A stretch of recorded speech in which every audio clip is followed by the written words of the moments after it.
American Hercules beetle. For size reference, this is the largest North American species of beetle, or a rhino beetle. This is also the Western Hercules beetle.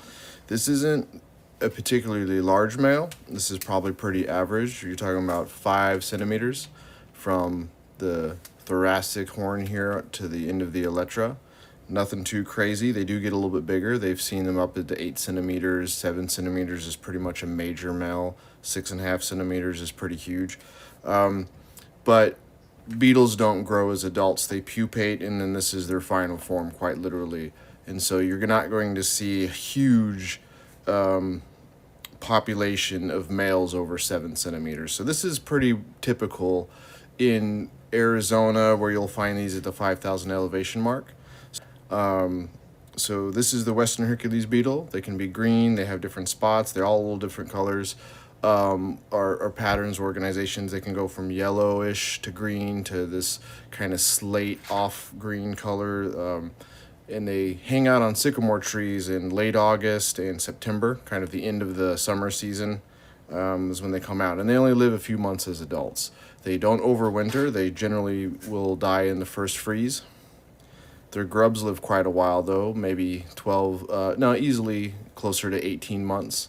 And then they'll come out in canyon lands at higher elevations in Arizona, maybe some parts of New Mexico, so southwestern Arizona, in the Chiricahuas, the Madera Canyon, south of Tucson, Mount Lemmon, stuff like that. So this is North America's largest species of beetle. There's some long ones. There's some beetles with like giant antennas and stuff, and you can oscillate on back and forth on what the true trophy holder is. But a major male at 8 centimeters takes the win for sure. So that's that guy. The one we're doing today, I hydrated last night, is the larger cousin in South America, and this is Dynastes Hercules. Hercules, or Hercules licky. And so this beast is what you would expect to find deep in the tropics, in the rainforests of South America. So this guy is, 14.5 centimeters, whereas this little man is about 5. So they get bigger in the rainforest for sure. So this is little Arizona Hercules, and this is what you would expect to find in Ecuador, hanging on giant rainforest trees. Same exact body structure. So due to the nature of hydration and dried beetles, sometimes their little parts will fall off. Again, I've explained this before in other videos. It's expected. I almost never get a perfect specimen in the male that's dry. After hydration, parts will need to be kind of rearticulated and reattached. Let me see if I can't get my camera to focus for you. But this guy has all the exact same physiological expressions as the other one. It is got the cephalic scimitar here. It's got the thoracic horn or antler here. Same as the little granti, but obviously a much huger specimen. And so this is going to be the thing when they reference rhino beetles being able to kind of lift 800 times their own body weight with their head. It's because of the huge muscles attached to the back of this. This is rigid, and then they can clamp on with their head here and on this with this huge scimitar, and they'll pinch other males and just somersault them off logs. So they'll find a female and they'll climb up the tree or the log, and they'll fight each other until one is the winner, basically, and gets the the breeding rights, as it were. But we're going to go ahead and pin this one today. But just to kind of do a little bit of measurements here, I have my calipers. Let's see if I can't get them on. So when measuring beetles, you go from the furthest point on the antler or the head to the back of the elytra. And the reason why you do the wing case is due to the fact that it doesn't move. It's not flexible. The abdomen can swell and shrink, and it has sections. And so the elytra is the only permanently rigid part of the back that they like to measure bugs from, in this case beetles. And man, this thing's crazy. What's it doing?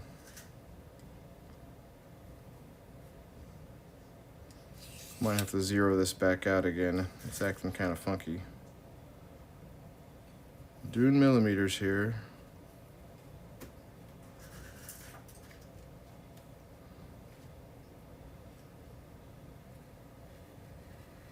So, tip of the horn, tip of the elytra here, just about 14.7 centimeters, 148, about 147 millimeters. Is pretty good. You can get 155 millimeter specimens, 160 maybe. That's getting to the extreme end. This one would be considered a major male due to its length. So, pretty impressive specimen. Not, the Titan beetle that I have a video on is that big without any antlers or horns, So it's a much larger beetle. But this is a pretty long specimen. Here on the thoracic horn, if you see, it ends in two little points. I don't know if the camera will zoom in on that too well. But it does have two little guys, and that is indicative of the rhinos. This guy also has two little points here. The scimitar will have different ridges on it depending on the species and the size of the male. These are usually called like dentical horns. Sometimes the grants that I find will have them out back here on the side. And so they mainly have the large one on top and one on the head. Sometimes they'll have extra little features. And if you get them with like a strange number of them, sometimes they'll have extra little horns. You can kind of consider that an aberration. And so this poor little guy's having all of his feet come off. So he's a little overhydrated maybe, or just old. He's probably been dried for a very long time, and I just hydrated him. And so he's got some weakness to him. But I can fix anything when it comes to the bugs. So I'm just going to pull his antennas out a little bit. And then his head's kind of tucked back in there. You can kind of see how it moves. It's got these setae, this hair. Kind of keeps it clean. They'll have a whole ridge of that stuff, and it's as soft as velvet. It's kind of like a toothbrush, except for extremely soft. So they're covered in these little sensory hairs called setae, and that's exactly what they're for, is just getting measurements and sensing the nature and the environment around them. Legs all look good. His head's pretty loose, so I don't want to mess with that too much, or his thorax. Sometimes what people will do when they sell you major males is they'll kind of pop the thorax a little bit to try to get a couple extra millimeters and say this is a crazy big beetle. I don't know if that's happened in this case, but it's fairly detached here, so that 147 millimeters is probably not 100% honest. This just seems like cheating a little bit. But anywho, we have all our materials for pinning, so I'm going to go ahead and start that process. Hopefully you guys can see that okay. Now his head's a little crooked. He's got a huge scimitar, and so I can kind of see them both. Generally the head is like this. The scimitar hangs out just underneath the thoracic horn there. So this is interesting.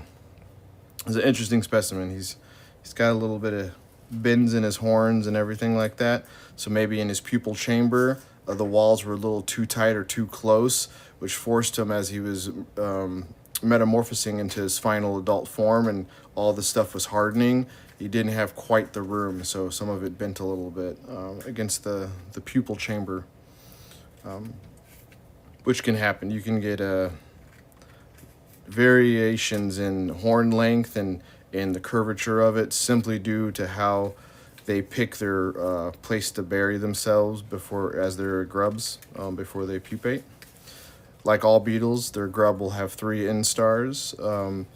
Generally, you can determine the sex of what a beetle will pupate into on the second instar. Sometimes the males will have a different feature on jaws, or their heads will be extremely large, and it's a little easier to figure out what you're going to have if you breed them. A lot of my big beetles like this aren't naturally caught or anything. They're actually bred in a place called Kingdom of Beetle, Taiwan. Taiwan has beetle pet stores, and they breed beetles. They send their pupas to different companies for them to breed, and so there's a very large market for beetle pets in Asia. This is a common thing. In America, we have agricultural issues. We don't want grubs and caterpillars of non-native species to get out and start chewing our crops and stuff. So it's a little bit different to have beetle pets here, unless they're grubs or predaceous. But these ones are not. So these ones are, you have to have permits to breed these in America. So every specimen I get comes from a breeder and is already dead.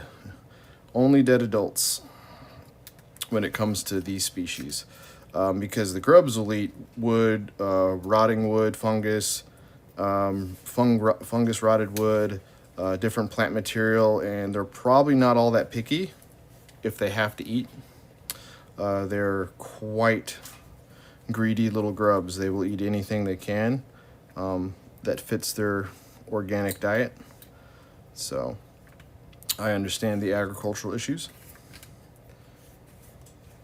Oh, hey, Blue Brizzle.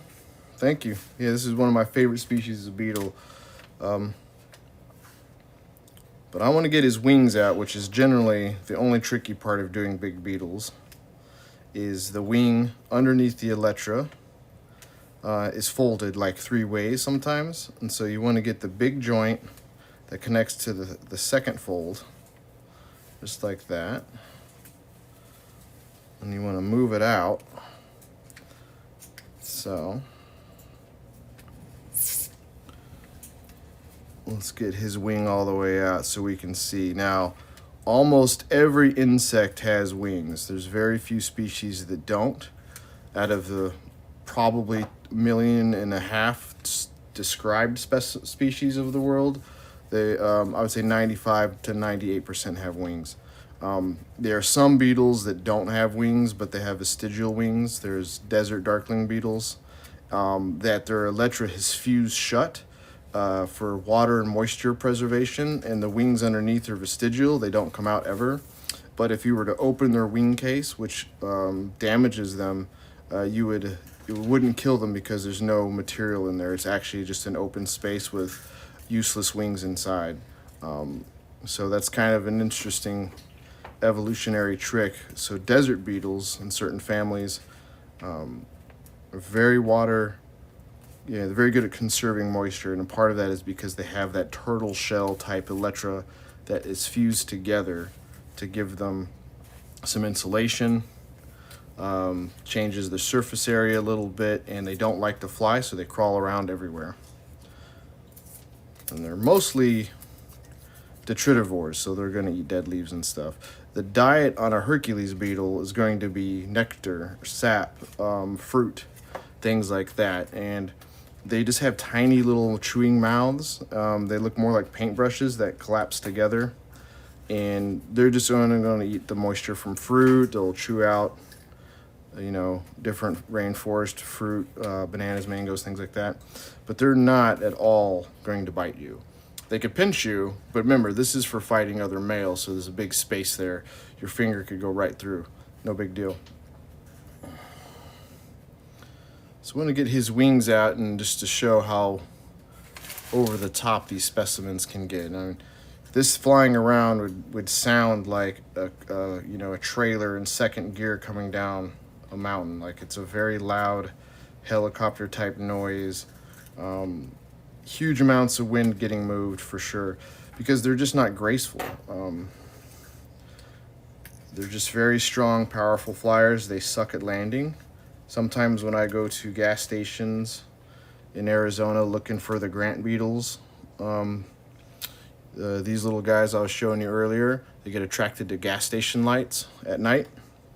You can hear them just crash, because when they want to land, they just close their wings and they fall like 2 feet and bounce on the ground. Their elytras are very flexible, very strong, very resistant to shock. but they're used to landing on leaf litter, so a gas station's a little bit harder of a surface, and so they make a very loud popping sound. They go crack, and so you can audibly hear it, and then they just start running around. And I try to get them before they get ran over by customers and patrons of the gas station. So it's a little bit of strength in these veins still. It's going to take a bit to close this wing, or to fight it from closing. See, all these dark structures here are basically the same as a vein. These are the things that are going to push the wings open, fill with fluid, kind of like hydraulics, and they're going to flap those things. But because they're so strong and muscular, it's pretty hard to get them to stop from closing in. Now I can just put a heavy thing on there. I can actually just pierce it with a needle to anchor it, but I'm going to see what I can do without having to pierce it. So I'm just taking the paper. He still wants to fight. So what I'm going to do on this one is I'm going to find a nice point underneath the vein, and I'm going to go ahead and pierce that dark point where it's thickest. And now it's going to be nice and flat, and they'll dry that way.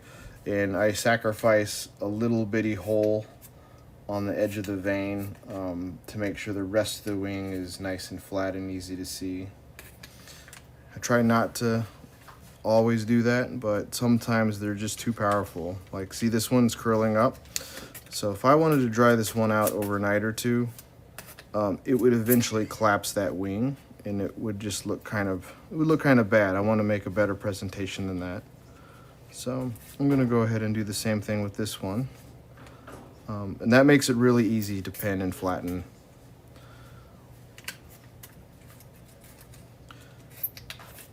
Usually beetles are a lot easier to pin than butterflies, but the giant ones, they're just so powerful.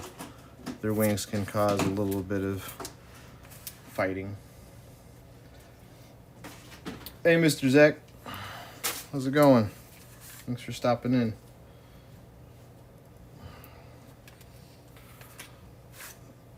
Let me see here. So generally I anchor the head or the thorax, get the first two legs out there, and then if I want to spread the wings, I want to make sure I get them out. Pull one wing out, then I can anchor the body in line with the rest of it, so you get that symmetry. Then I worry about the legs last because the wings cover most of them. It's just the front pair I want to get out of the way. And so now I can try to pull this back leg out. Okay. Good news is I can do both here. Pull the leg out, anchor the butt. And this back leg is missing its tarsals, its tarses. And that's not a big deal to me because I have them. I just have to repair them, which is part of the game. I've repaired more bugs than I can count.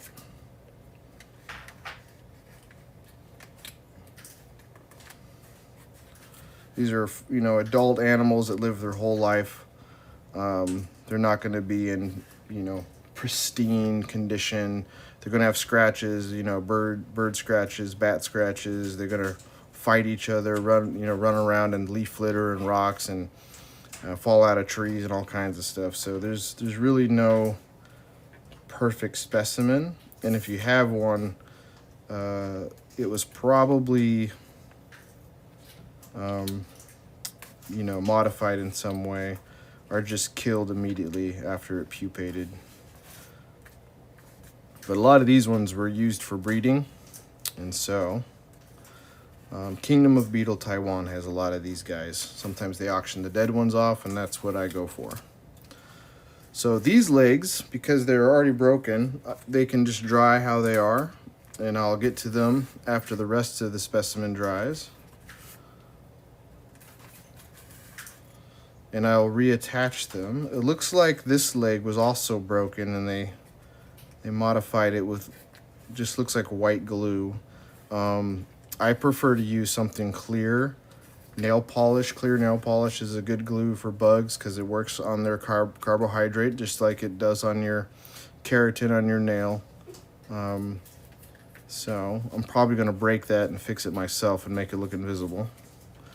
But in the meantime, I can get this leg out with its tarsals kind of pointing. Yeah, this one was modified and fixed too. These legs will just kind of hang out behind the wing. And for the most part, the only thing I like to do is get the antennas out if it's possible. This guy's head's a little bent, but I can kind of see them here. And these beetles have clubbed antennas. They don't have giant long ones. And so when they're alive, they'll fan those open and they'll look like little fingers, and they'll, you know, smell the air for any kind of chemical traces for food or pheromones. They can probably easily detect rotting fruit or freshly opened mango or whatever from almost a quarter or half mile away. Like, it's that good. It's way better than a dog or a bear as far as parts per million for sensing things like that. Beetles are superheroes when it comes to their senses.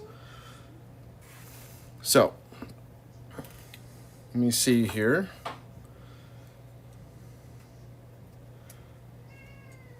We had 147 millimeters from the end of the elytra to the tip of the thoracic antler.